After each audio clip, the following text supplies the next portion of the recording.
Baik, Assalamualaikum warahmatullahi wabarakatuh. Eh, jadi pada pertemuan kali ini kami akan mempresentasikan tentang materi struktur data mengenai expression dan statement. Jadi di sini ada Akbar Rahmat Arifin, NIM 55, Hermawan, NIM 25, dan saya sendiri dengan NIM 27. Jadi untuk studi kasus pertama akan dijelaskan oleh rekan saya, Hermawan. Studi kasus 1. Perusahaan ABC ingin menghitung gaji akhir seorang karyawan. Gaji akhir ini dihitung berdasarkan gaji pokok dan jumlah jam lembur.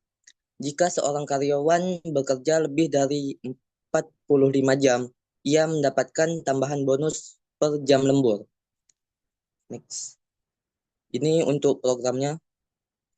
Untuk penjelasannya, fungsi hitung gaji akhir. Di dalam fungsi ini terdapat variabel float gaji akhir dan integer jam lembur. Terdapat sebuah pengkondisian if di mana jika jam kerja karyawan lebih dari 45, maka karyawan tersebut akan mendapatkan bonus per jam lembur ke depannya. Statement di dalam kondisi tersebut akan mencari jam setelah hitungan jam lembur. Misalnya, jika ia bekerja 46 jam, maka ia akan mendapatkan bonus 1 jam lembur. Sehingga gaji akhir adalah gaji pokok ditambah bonus lembur. Statement else-nya adalah di luar dari kondisi itu. Jika jam kerja kurang dari sama dengan 45, maka gaji akhirnya hanya gaji pokok. Next. Untuk fungsi main, di dalam fungsi ini terdapat beberapa variabel, yaitu float gaji pokok, upah lembur per jam, dan gaji akhir, serta integer jam kerja. Terdapat 3 buah inputan, yaitu inputan gaji pokok, inputan jumlah jam kerja, dan upah lembur per jam. Kemudian gaji akhir akan dihitung pada fungsi hitung gaji akhir. Program ini akan menampilkan hasil gaji akhir karyawan. Baik, Studi kasus selanjutnya 2. untuk studi kasus kedua oleh rekan saya, Akbar. Studi kasus 2. Universitas memiliki kriteria kelulusan skripsi sebagai berikut. Skripsi atau tesis skor harus lebih besar atau sama dengan 80. Mahasiswa harus memiliki nilai minimal di 2 mata kuliah lainnya, yaitu nilai mata kuliah 1 kursus 1 skor harus lebih besar atau sama dengan 70. Nilai mata kuliah 2 harus lebih besar atau sama dengan 70. Mahasiswa harus memenuhi syarat kehadiran minimal 75% dari total pertemuan. Jika semua kriteria ini terpenuhi, mahasiswa dinyatakan lulus. Jika tidak, mahasiswa dinyatakan tidak lulus. Dan inilah programnya. Strok penjelasan. Strok kelulusan mahasiswa. Pada struktur ini akan menyimpan beberapa variabel penentuan kelulusan mahasiswa, yaitu float thesis score, kursus 1 score, kursus 2 score, INT kehadiran, dan bulk luluskah. Struktur ini dapat menyimpan sebagai satu data mahasiswa. Fungsi cek kelulusan. Fungsi ini melakukan pengecekan terhadap variabel-variabel penentuan kelulusan skripsi mahasiswa. Jika tesis skor lebih sama dengan 80 dan core 1 skor lebih dari sama dengan 70 dan core 2 skor lebih dari sama dengan 70 dan kehadiran lebih dari 12, maka mahasiswa dinyatakan lulus. Di luar hal tersebut dinyatakan tidak lulus. Dalam hal ini dianggap total pertemuan skripsi adalah 16, sehingga 12 kali pertemuan adalah 75% kehadiran. Fungsi main. Pada fungsi ini terdapat sebuah objek dari strok kelulusan mahasiswa sebagai pointer agar dapat menampung data secara dinamis dan lebih dari satu mahasiswa. Terdapat sebuah masukan di mana disimpan di dalam variabel jumlah mahasiswa. Program kemudian akan memesan memori sebesar banyak data mahasiswa yang dibutuhkan. Looping pertama adalah masukkan data-data ke dalam objek yang telah dibuat, yaitu thesis score, course 1, course 1 score, course 2 score, serta jumlah kehadiran selama 16 kali pertemuan. Ketika masukan sudah selesai, maka akan dilakukan iterasi dan pengecekan kelulusan di dalam fungsi cek kelulusan, di mana hasilnya kemudian disimpan dalam boolean kelulusan. Jika seluruh variabel tertentu kelulusan terpenuhi, maka mahasiswa dinyatakan lulus, sehingga kelulusan akan true berlaku juga sebaliknya. Oke, Oke, mohon maaf. Selanjutnya mengenai running program yang akan saya share screen di sini. Sebentar.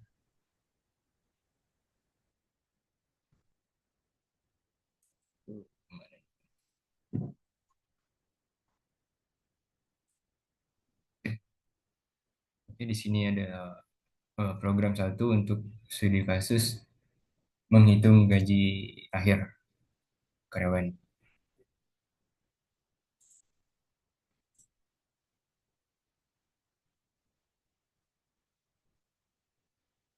Oke, misalnya gaji pokoknya 2 juta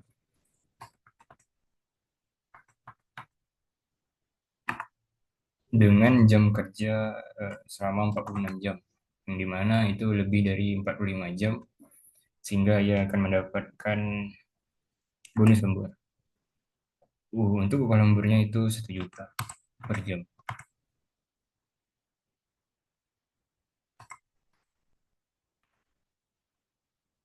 Sehingga akan ditampilkan eh, keterangan bahwa karyawan ini bekerja lebih dari 45 jam dan mendapatkan bonus lembur. Sehingga gaji akhirnya adalah 2 juta ditambah uang lembur per jam 1 juta. Ini menjadi 3 juta.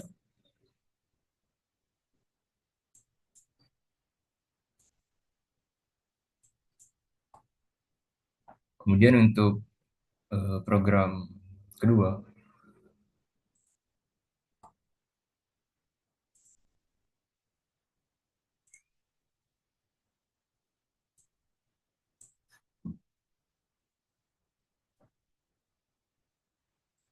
misalnya di sini kita punya data 3 mahasiswa. Misalnya mahasiswa pertama nilainya pas-pasan 70, mata kuliah satunya 70, mata kuliah 2-nya 70, dan dia hadir 12 kali dari 16 kali pertemuan. Dan untuk mahasiswa 2 nilai skripsinya 79, ini di bawah 80. Begitu juga yang lain. Tapi kehadirannya penuh. Dan untuk mahasiswa ketiga nilainya 80, 10, dan 16 kali pertemuan. Jadi dari sini didapatkan bahwa mahasiswa ke-1 lulus, mahasiswa kedua tidak lulus, dan mahasiswa ketiga dinyatakan lulus. Mahasiswa 1 lulus karena kondisinya seluruhnya terpenuhi. Ini dengan nilai skripsi 80, mata kuliah 1 70, mata kuliah kedua juga 70, dan kehadirannya 75% dari 16 kali pertemuan, yaitu 12 kali. Tapi untuk mahasiswa kedua terdapat 3 kondisi atau 3 nilai yang tidak memenuhi syarat kelulusan skripsi. Ini nilai skripsi yang di bawah 80, mata kuliah 1 di bawah 80, ya, dan di bawah 70 yaitu 69, begitu juga mata kuliah kedua di 69. Kemudian untuk mahasiswa ketiga nilai skripsinya pas 80, tetapi mata kuliahnya juga lebih dari 70 dan kehadirannya 16, otomatis dia dinyatakan lulus. Selanjutnya penjelasan program berdasarkan fungsi-fungsinya. Jadi di sini ada hitung gaji akhir, di mana terdapat parameter gaji pokok, jam kerja, sama upah lembur per jam. Nah, jadi dua variabel ini berada di dalam hitung gaji akhir, di mana fungsi ini bersifat mengembalikan nilai. Ini berupa float. Jika jam kerjanya lebih dari 45, maka kita akan mendapatkan jam lembur. Misalnya 46, 46 kurang 45 sehingga mendapat 1 jam kerja lembur. Karena lebih dari 45 dihitung sebagai jam lembur. Kemudian sehingga gaji akhirnya adalah gaji pokok yang memang ia dapat, dan kemudian ditambah dengan upah lembur per jamnya dikali sebanyak jam lemburnya. Tetapi jika misal jam kerjanya kurang dari atau pas dengan 45, maka gaji akhirnya tetap hanya gaji pokok dan kemudian kembalikan nilainya. Ini return gaji akhir. Kemudian di fungsi main ada 3 variabel float. Ini gaji pokok, upah lembur per jam, gaji akhir, dan integer jam kerja. Karena di sini gajinya bisa berupa koma. Nah, di sini berupa inputan, gaji pokok, jumlah jam kerja, sama upah lembur per jam. Kemudian gaji akhirnya akan dihitung berdasarkan fungsi yang telah dijelaskan sebelumnya, sehingga didapatlah gaji akhir dari karyawan tersebut. Di mana proses ini hanya berlaku untuk satu karyawan. Kemudian untuk program kedua, jadi di sini ada penggunaan beberapa header. Ini stdlib untuk memakai fungsi malloc, di mana kami menggunakan penggunaan array dinamis sehingga dapat menampung beberapa data mahasiswa berdasarkan inputan yang diinginkan. Kemudian std boolean karena di C tidak secara langsung dapat menggunakan tipe data boolean, sehingga untuk menggunakannya dibutuhkan sebuah header, yakni std boolean. Nah, kemudian di sini ada sebuah struct. Struct ini bernama kelulusan mahasiswa. Disinilah variabel-variabel penentu apakah mahasiswa tersebut lulus atau tidak. Sehingga satu mahasiswa itu pasti punya tesis score atau nilai skripsinya, skor 1 skor, skor 2 skor, dan dihitung kehadirannya. Berdasarkan variabel ini, sehingga dapat ditentukanlah bahwa apakah mahasiswa itu lulus atau tidak. Agar dapat digunakan struct ini dalam beberapa mahasiswa, kami gunakan pointer. Sehingga dapat lebih dari satu mahasiswa. Gitu. Kemudian ada cek kelulusan. Cek kelulusan ini